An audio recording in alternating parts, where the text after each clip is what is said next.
तमाम हमारे जितने भी नोन लोग हैं, मशहूर लोग हैं, जाने पहचाने चेहरे हैं, उन सब के घरों पे छापे मारे जा रहे हैं, उनको गिरफ्तार करने की कोशिश की जा रही है। उनके कारोबार बंद हैं, उनके कारखाने बंद हैं, उनकी दुकानें बंद हैं, उनके बिजनेसेस को फ्रीज़ किया गया है, सीज़ किया गया है, ताकि वो मजबूर होकर अपने आप को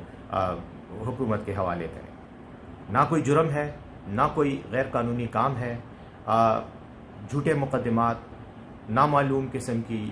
FIR जराइम में उनको नामजद किया जा रहा है और इस तरह से उन पर प्रेशर बढ़ाया जा रहा है। और इस सब की वजह, इस तमाम गैर कानूनी इक़दाम की एक बुनियादी वजह एक शख्स को सपोर्ट करना है, जो शख्स BRT जैसे और दीगर कई मुकदमात में हुकूमत को मतलूब है, लेकिन उसके खिलाफ मुकदमा चलाने की बजाय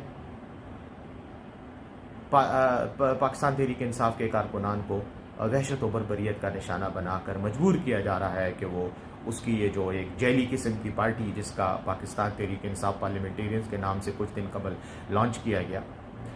उसमें शमूलियत इख्तियार करें। ये दुनिया के किसी मुहज़्ज़ब मुल्क और किसी जमहूरी मुल्क में ऐसा नहीं होता। और इस पर सबसे ज़्यादा जिस बात का दुख होता है हमें, और मैं बतौर एक कानून के तालिब इल्म के, जिस तरह से कानून की धज्जियाँ उड़ाई जा रही हैं, जिस तरह से इंसानी हुकूक को पामाल किया जा रहा है, इसमें कोई शक नहीं है कि करीब पाकिस्तान को बैनुल-अक़वामी क़वानीन की जो फहरिस्त बनती है, उसमें जो कैटेगराइजेशन होती है, उसमें शायद पाकिस्तान को दुनिया के बदनाम तरीन ममालिक में शामिल होने का एजाज़ हासिल हो सके। एक बात मैं बिल्कुल वजाहत के साथ कहना चाहता हूँ कि पाकिस्तान तहरीक इंसाफ को इस किस्म के किसी हथकंडों, इस किस्म के हरबों से दबाया नहीं जा सकता।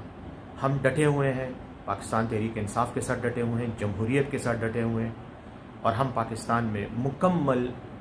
कानून की हुक्मरानी और पासदारी का जो मिशन है उसके लिए खड़े हैं, उसके लिए जदोजहद करते रहेंगे। गिरफ्तारियाँ, छापे, गैर कानूनी हथकंडे, फिस्ताइयत के हरबे, ये सब नाकाम होंगे और इंशाअल्लाह इनका इंजाम उन लोगों के हक़ में बेहतर नहीं होगा जो आज वक्ती फ़ायदे के लिए और चंद दिनों की हुक्मरानी की मियाद बढ़ाने के लिए ये सब हरबे इस्तेमाल कर रहे हैं। पाकिस्तान तहरीक इंसाफ के कारकुनों, डटे रहो, इंशाअल्लाह हमारी फ़तह का वक्त करीब है।